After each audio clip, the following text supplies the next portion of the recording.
Hello everyone, Fearfire here. Welcome to my guide about playing middle lane in League of Legends. I am currently a Platinum 4 ranked player and I main middle lane. I have played a lot of games middle lane, read a lot of guides, and spent a lot of time studying middle lane in League of Legends. So I decided to make a guide, and I hope that I am able to share with you some of my knowledge and explain some of the finer points and even the basics of playing a mage specifically in middle lane in League of Legends. So I'm going to start just by giving a quick synopsis of the topics that I hope to cover in this guide. So we'll start out by talking about the pre-game strategy, like picking, counter-picking, and team comp and stuff like that. And then we'll move into actual laning, where we'll talk about like controlling the wave, how to like freeze lanes and set it up to push or get pushed, and how to harass in between farming and stuff like that. How to gank and roam, how to work with your jungler to establish map control and buff control, controlling both your buffs and the enemy's buff. What to do if the enemy is roaming a lot, or if they just decide to abandon ship and spend time ganking other lanes, what you need to be doing in the meantime. And then we'll finish up talking about your team fight, your role in the team fight, what your job will be, itemization, stuff like that. Alright, so to begin, a quick overview of middle lane. The main difference between middle lane versus like top lane, which is usually the other solo lane, is that it's, lots of the parts of this guide about like laning and minion flow and harassing and stuff like that would be applicable to a top lane or two. The main difference is that it's much easier to gank middle lane, and the lane is also shorter because, yeah, the lane is shorter, first of all, and it's easier to gank because there's like at least 6 entrances to middle lane, not even counting just coming through the lane. So all that really means is that it's much harder to zone middle lane. So if you do get an advantage, you can't really it's not as like simple to exploit. You usually have to do other stuff with your advantage, like take their buffs and roam and gank and stuff like that, because if you position yourself really far forward in the lane, like in an attempt to zone the enemy, you're gonna be just so open to ganks, even with wards up, that you're gonna have a bad day. Basically, the enemy jungler won't have a problem ganking you, even if you have wards up, because he'll just be able to get like such a good angle on you that you won't be able to get away in time. All right, so let's start out by talking about your job as a middle laner. So first and foremost, your job is going to be to win your lane. This pretty much goes for any lane. Winning your lane is like rule number one to having a good game.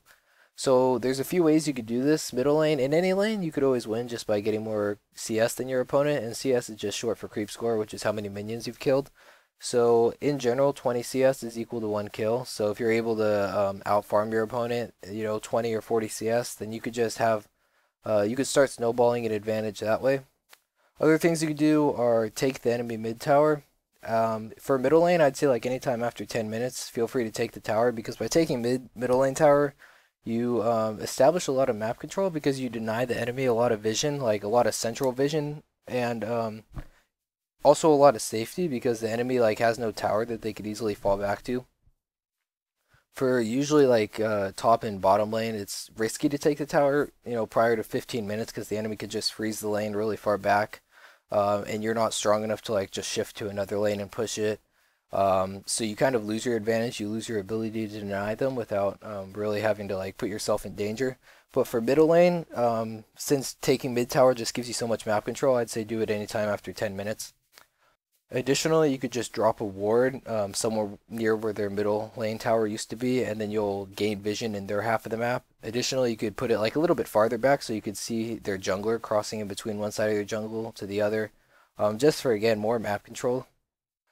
Additionally, you're going to want to be setting up plays with your jungler, like buffs, taking buffs and trying to establish buff control. If you're stronger than your enemy mid laner, then you could just team up with your jungler and invade their jungle, try to take their blue buff from them when it spawns, assuming you have like a timer on it, and maybe some wards up in the area. You're gonna have to try to contain the enemy mid from roaming if they start to like, if they're a roamer or if they just start to get an advantage, then it's pretty much your job to try to keep them from just going to another lane and snowballing that lane. And I'll talk more about how to do this in a bit. So let's start out by just talking about champion select and kind of this pre-game setup and stuff. Picks, counter picks, all of that. In general, top lane is a bit more susceptible to counter picks than middle lane is, because again, it's easier to like zone people up top. So I'd say let your top laner pick last. This is assuming you're playing draft mode. and then middle lane should probably pick second to last.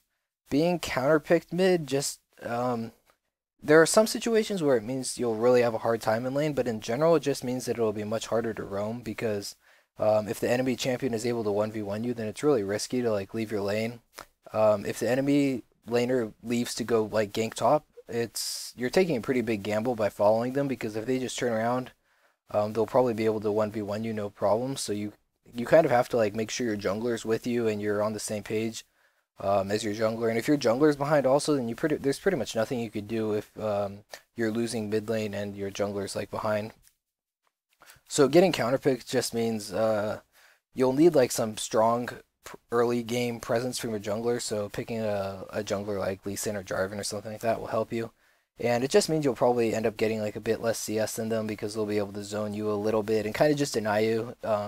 They might be able to like out trade you. So in general, when you do get counterpicked, you just want to play it really safe early game. Usually, like first 2 or 3 levels, you could just try to get as much CS as you can because if the enemy is trying to harass you, you could just, they'll take a lot of damage from the creeps if they end up auto attacking you. So it's usually most mid lane champs don't want to be auto attack harassing or even just harassing in general first like 2 levels until they start getting their spells, and also because mana costs are really high early game and they're not going to have the damage to like kill you or anything. So if you do get counterpicked, once again, just try to spend the first couple levels getting as much CS as possible. Then after that, just play really passively until you hit 6. And once you hit 6, it's usually not as big of a deal that you got counterpicked, especially because you'll usually have like a lot of burst and crowd control by that point, so you could just ask for ganks from your jungler. Additionally, at that point, you could just try to clear the wave as quickly as possible and then go roam or just kind of deal with it. It's usually not too big of a deal after level 6. Alright, so back to picking and champion select and stuff. The most important thing to keep in mind during this whole process is that you want to pick a middle laner who fits well with your team, and try to pick for a team comp more than just about winning your lane. Because winning your lane is great, but if you have like a really bad team fight, or you don't have like initiate, or you don't have the ability to split push or poke or anything like that, and you have a really weak just team comp later on in the game, you're probably going to end up losing the game, and vice versa. If you lose your lane, but you picked a strong team fight oriented champion, or you just picked for team comp, then you'll probably still be able to pull out a victory in the end. Runes, Mastery, Summoner spells, those are all very specific to the champion you're playing, so I'm not going to really cover that. In general, if you have like a sizable advantage over your opponent because you counterpick them, or you have sustain and they don't, or you're ranged and they're melee, then you could feel free to select very offensive runes, like just straight up ability power blues and quints, and then maybe like mana regen yellows and penetration reds, just to help you snowball your early game advantage that much more. Whereas if you're going up against someone that counters you, or if you're just going up against someone with like a lot of burst damage, you're going to need to choose more defensive runes and masteries, especially like magic resist if you're going up against someone with a lot of burst damage, just to help you survive, early game, and especially at level 6. Finally, if you're playing a champion that doesn't have such great scaling, like Elise or some other mages, you could just choose penetration, magic penetration quints instead of like flat AP, which seems to be the norm for most champions. In general, most mages and most mid laners just have like 42 magic resist, because pretty much every ranged champion starts with 30 magic resist and doesn't have any scaling MR, and then they usually get 12 from their runes also, so they usually end up sitting around 42 magic resist. So between like Sork Shoes and Haunting Guys and Marks and Quints, you should have pretty close to 42 pen. I think you actually have a bit more than 42 pen. Yeah, I think you have like 14 from Runes and then 30 from Sork Shoes and Haunting Guys. So you'd have 44 pen. So you'd be doing true damage, which is really strong on champions like Elise, who have percentile damage based on targets max health or current health, or basically based on their current health. So that's pretty much all I have to say about the champion select and whatnot. Just once again, general rule of thumb, pick for team comp more than just for winning your lane, because it's very possible to deal with getting counterpicked, and even if you do counterpick the enemy, it's usually not too big of a deal middle lane. It just makes for a very annoying laning phase in which you end up, coming behind, usually 10 CS behind or something like that, unless you get some early game help. And yeah, the main thing if you get counterpicked is just that it's very difficult to follow them if they start to roam and stuff. So you'll have to make sure that your jungler's in pretty good shape so they can help you out if the enemy starts to try to snowball other lanes. So you'll have some sort of chance to try to contain them. Alright, so let's move on to the next phase in playing a game of League of Legends, which is basically the loading screen. And I'm going to spend a little bit of time here talking about what you should be thinking about on the loading screen instead of just like watching people load, because at this point you know 100% your team comp and your yeah, you know who your laning opponent is going to be. For the most part, you can usually tell on the loading screen. So here you're going to want to think about your lane and just think about who has the advantage like pre-6 and then who's going to have the advantage after level 6, just so you know if you need to like really try to snowball your early game advantage by getting jungler ganks and you know, like choosing very offensive items, or if you just need to wait till level 6 and just play really passively early on and then at level 6 try to kill them. You could, you know, ask yourself, is it going to be easier for my jungler to gank my lane, or is it going to be easier for the enemy jungler to gank for them? You know, if you don't have much CC, but the enemy is playing someone like Sion or Annie with like some hard CC, then it's going to be very easy for the enemy jungler to get a gank on you, so you're probably going to have to start with a ward. If you do start with a ward, general strategy is to place it on whatever side of the lane your tower is on, you know, like either the top lane bush or the bottom lane bush, because that's also the side that the enemy red buff is on, and that's usually where the side that ganks come from most of the time, because they'll usually either gank after doing red or just after clearing like Wraith or some camp on that side, because there's 3 jungle camps on that side instead of just 2. So you ward that bush and then try to hug that side of the lane, like staying on whatever side of the minions you know that is for you. And that should protect you from like the early game ganks. Usually ganks come around 3 minutes for a jungler that just rushes level 3 and grabs both buffs and then ganks.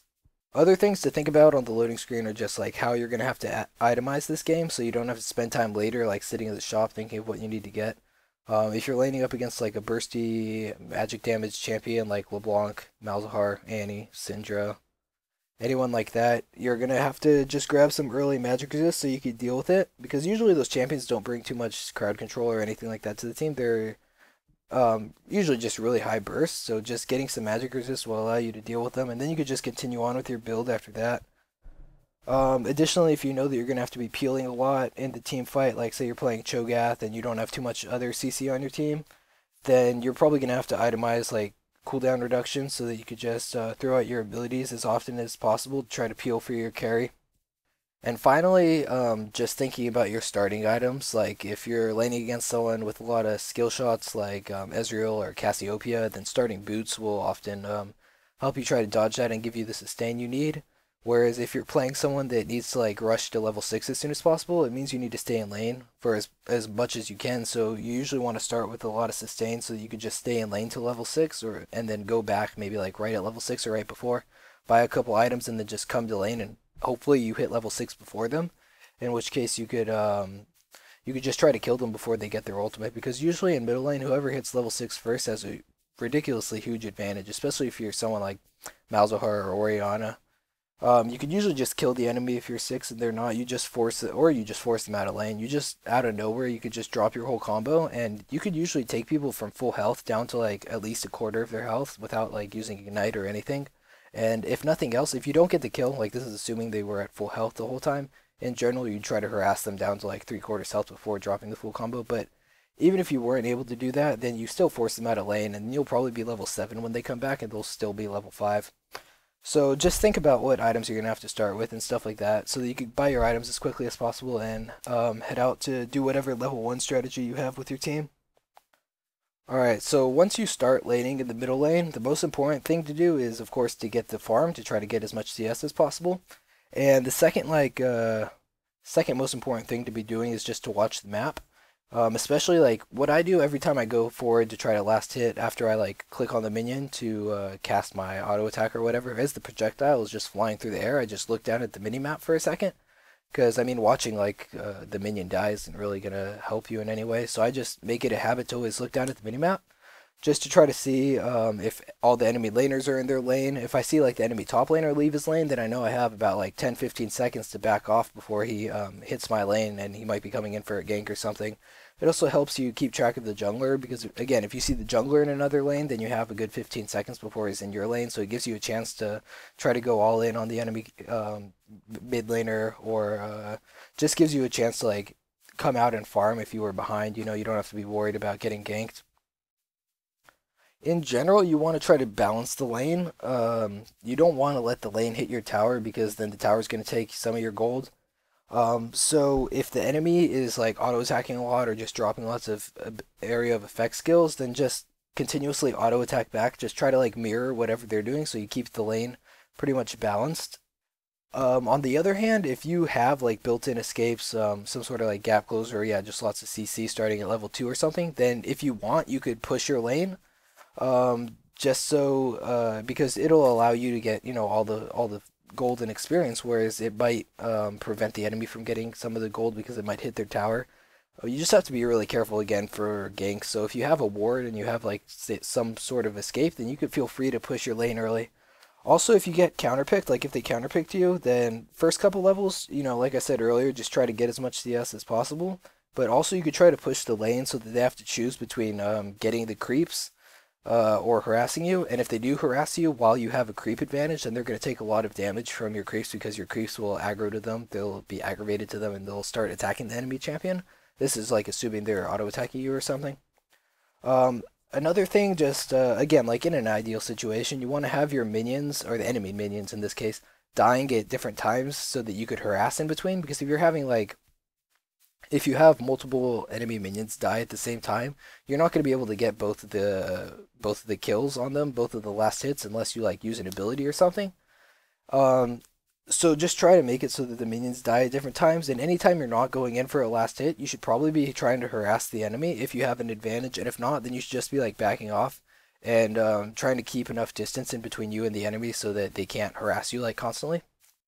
Every time that they go for a CS, this is like assuming you have an advantage or like it's roughly even lane. Again, if you get counterpicked, like I said earlier, you just have to play like really passive early on. But in general, if you can, you should try to harass them every time they go for a last hit because you know, they can't actually do anything while they're getting the last hit, and it'll force them to choose between either like retaliating against you or just taking the last hit. So even if they do choose to harass you back, then it means they lost the last hit. And if they choose to go for the last hit, which they usually do, then it means you got a little bit of free harass. This is especially true if you have a minion advantage because you're pretty much, you're in a way invulnerable because no one's going to like auto attack you back when you have minion advantage if you were pushing because the minions will just aggro to them, especially early game like pre-level 4. The minions deal a lot of damage relative to the amount of health that most champions have. So if you have minion advantage, just harass them as much as you can. And then yeah, once the minions hit their tower, they'll be losing a lot of gold, and additionally, they'll eventually push back onto your side. I'm gonna spend a little bit of time right now talking about minion flow.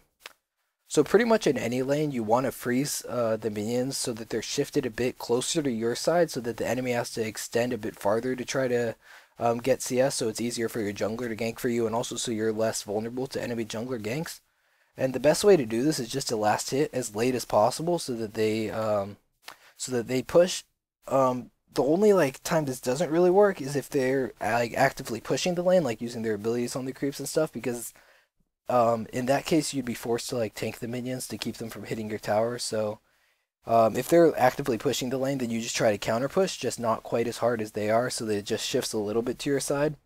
If you really need to freeze the lane early on, then you could just forego last hitting at all for the first wave. Like you'll miss, you know, 6 CS or so, but the lane will without a doubt push to your side, and then you could just freeze it there, and you'll be in good shape from that point forward. Another like little trick to get the minions pushing to your side is that like right at the beginning of the next wave, as the minions are heading towards the, you know, coming to clash with one another, if you walk in front of your minions so that the enemy minions aggro to you, and then you move to one side of the lane, it'll pull, you know, the enemy minions with you. So it'll usually end up with 2 of their minions, because of the way this plays out. Usually 2 of the enemy minions will be focused on one of your minions, and they'll end up pushing it slightly harder, so it'll shift a little bit closer to your side. So again, you just like walk in front of your minions, get the enemy minions to aggro to you, and then walk towards the top or bottom of your lane. So you just peel their minions to the side, and that's like a quick way to get it to push slightly to your side. And then from that point on, you could just freeze it. Especially if you know they have like a strong jungler or something. Just make sure you freeze it outside of your tower's range, because as soon as your tower starts attacking, it's gonna push back. So make sure none of the melee minions like walk into range of your tower or anything like that. Try to keep the lane balanced as much as possible. And if this tactic is used against you, then you know, if the enemy is trying to freeze their lane, then just throw down as much AoE spells and just try to push it as hard as possible, so that you still get as much of the CS as possible, and you also force the enemy to either let it hit their tower, in which case it pushes back, or tank the minions, in which case, yeah, they're tanking the minions and you're basically getting some free harassing. Alright, so I'm just going to do like a quick little overview also on what happens when the minions hit the tower, just so you know like how to set up a lane to get pushed in one direction or not. Basically, if you have, if there's no minions at the enemy tower when your minions hit the tower, so this is assuming like you have more minions than them and you're pushing a little bit. So say you have like 2 minions left and they hit the enemy tower, and if there's no enemy minions there, then it's just going to reset the lane, because it's not like you're stalling the enemy minions in any way.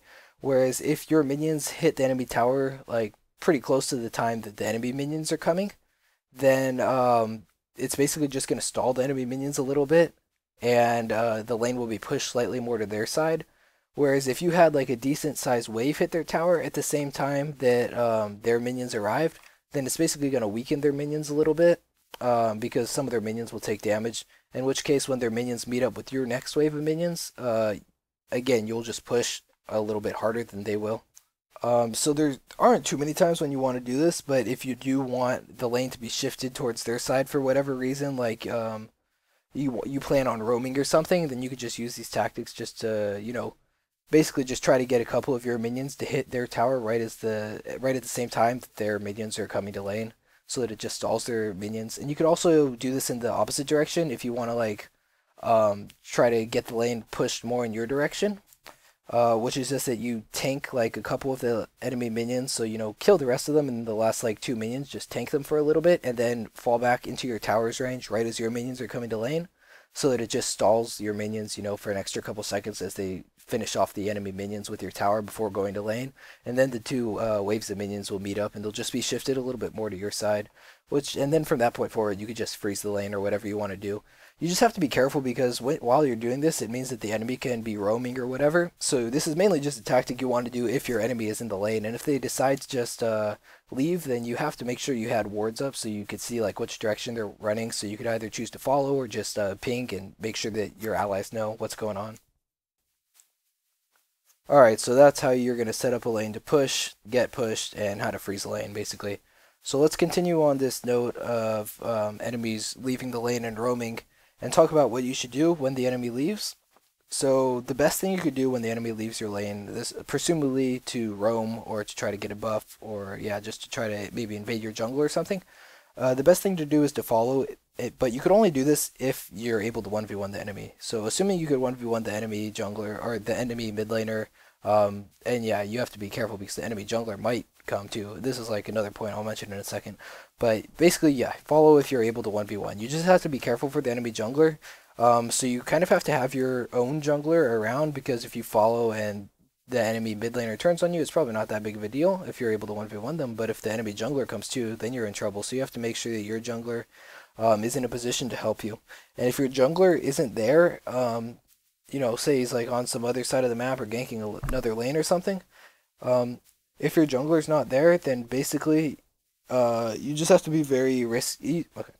If your jungler's not there to help you in case the situation turns sour, then you pretty much have to take like a longer route to follow them. So if they're, say the enemy mid laner looks like they're going to gank top, then you have to also go top. Just take like the long route there. So you can't really intercept them or try to like slow them down or anything, but you can't really afford to just follow them as directly as possible in case their jungler is there too and they both turn on you. So then you just try to go up top and yeah, just try to counter gank with them and try to help your mid lane get out of, or your top lane in this case, help your top lane get out of that situation. But if you're not able to 1v1 them, so you can't reliably follow, the next best thing to do is just to push this next wave of minions to the enemy tower. This causes them to miss gold and experience, and this also will eventually allow you to get map control if you're able to take their tower. Also, the enemy won't be able to like roam without falling far behind once you take their tower because like the wave will be pushed farther back, into their side of the map. So it'll be much more difficult for them to roam after you take their tower. The final option, if the enemy leaves and you cannot follow and you are out of mana or for some other reason cannot push reliably, say you're low and don't have wards up and it's too risky, you might get ganked or they might turn around and gank you or something, then all you really can do in that case is just go back. Try to buy items, buy a couple wards, and just use this as a chance to regenerate and come back to the lane stronger next time. And it sucks because you can't really help your team in that case, but all you can do is just, ping and hope your lanes back off a bit. And especially if you had wards up, then you should be able to see which way the enemy mid laner went. So you should have a good idea and be able to give your teammates a fair amount of warning. Alright, so next let's talk about buff control. So in general, blue buff, assuming the enemy jungler started at their blue buff, the next blue will spawn sometime around 7:15, just depending on how much help they got taking their blue buff early on. So you want to be in a position to contest the enemy blue around 7:15. So this means, at 6:30 or sometime in there, if you are able to harass the enemy out of lane or just get them low, then they'll be in a very poor position to try to contest their blue buff. So you could just move to their blue buff with your jungler when it spawns and just take it. You just have to be careful that like the enemy top or bottom lane doesn't come to like try to pincer you and just you'll be stuck in the jungle trying to take their blue buff with like the whole enemy team coming for you, and they'll be able to get there before your lanes will be able to get there.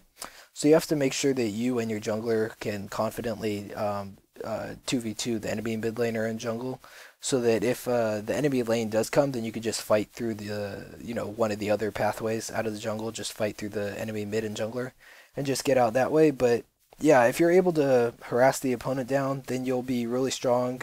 You'll have such an advantage that you'll be able to invade and take their blue buff when it spawns.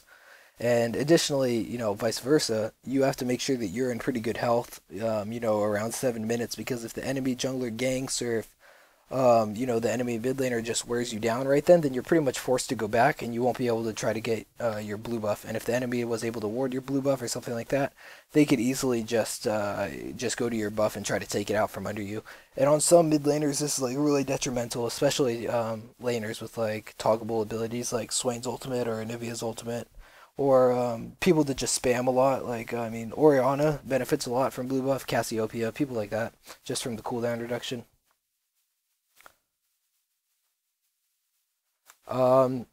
Another thing you could always do is middle lane, on a similar note, since we're talking about working with your jungler. Anytime your jungler goes to gank lane, if you go with him, you're pretty much guaranteed to kill. Like if your jungler goes top lane and you go too, it's like a 3v1 up top and you could even dive them at this point. You just have to make sure that you get out like as quickly as possible, because if the enemy mid laner and jungle comes, you're probably going to be low from this whole ordeal and they'll probably be able to like 2v3 you. Additionally, you have to be careful about, like, the junglers pretty much can't gank top after 10 minutes because the enemy will just go and do dragon, but it's the same thing if, like, you go and gank top after 10 minutes. Sure, you'll have a jungler around bot, but it's still going to be like a 4v3, in favor of the enemy team at dragon, so you have to be careful about ganking top. And if you do go and gank top, after 10 minutes and you think the enemy is gonna go to dragon, then just stay up top and push it and try to get the tower, so at least you get something for it. And yeah, that's pretty much all you can do at that point. If you and your jungler go up top later, like 10 minutes, you're gonna have a really bad day because you'll be able to get the tower, they'll get the dragon, but they'll probably also take a tower, and they'll probably be able to take it faster than you'll be able to push like a tier 2 tower because they'll have so many more people. One more quick little tip about just laning in general is I see this happen way too often where people stay in lane with very low health, and you can't really do this as middle lane again because it's like such a central lane to the map. If you're low health, the enemy mid laner just has like complete control over the lane because you basically can't trade with them anymore. You can't fight them. So the enemy just gets control of the map because now they could roam to any lane, they could invade your jungler, they could do anything, and you can't contest them if you're on low health. So in mid lane, if you get down to like a third of your health and you're not, sitting on health potions, then just go back.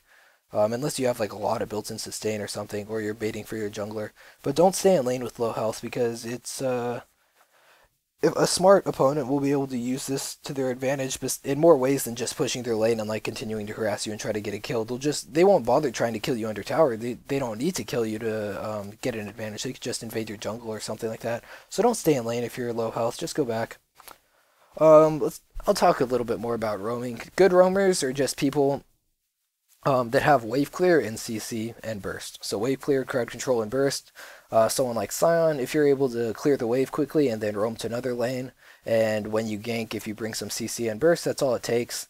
Roamers are a bit different to play because after like level 6 or so, you usually have a couple items, and at that point you can usually clear the wave really quickly, and then you just spend a lot of your time ganking other lanes.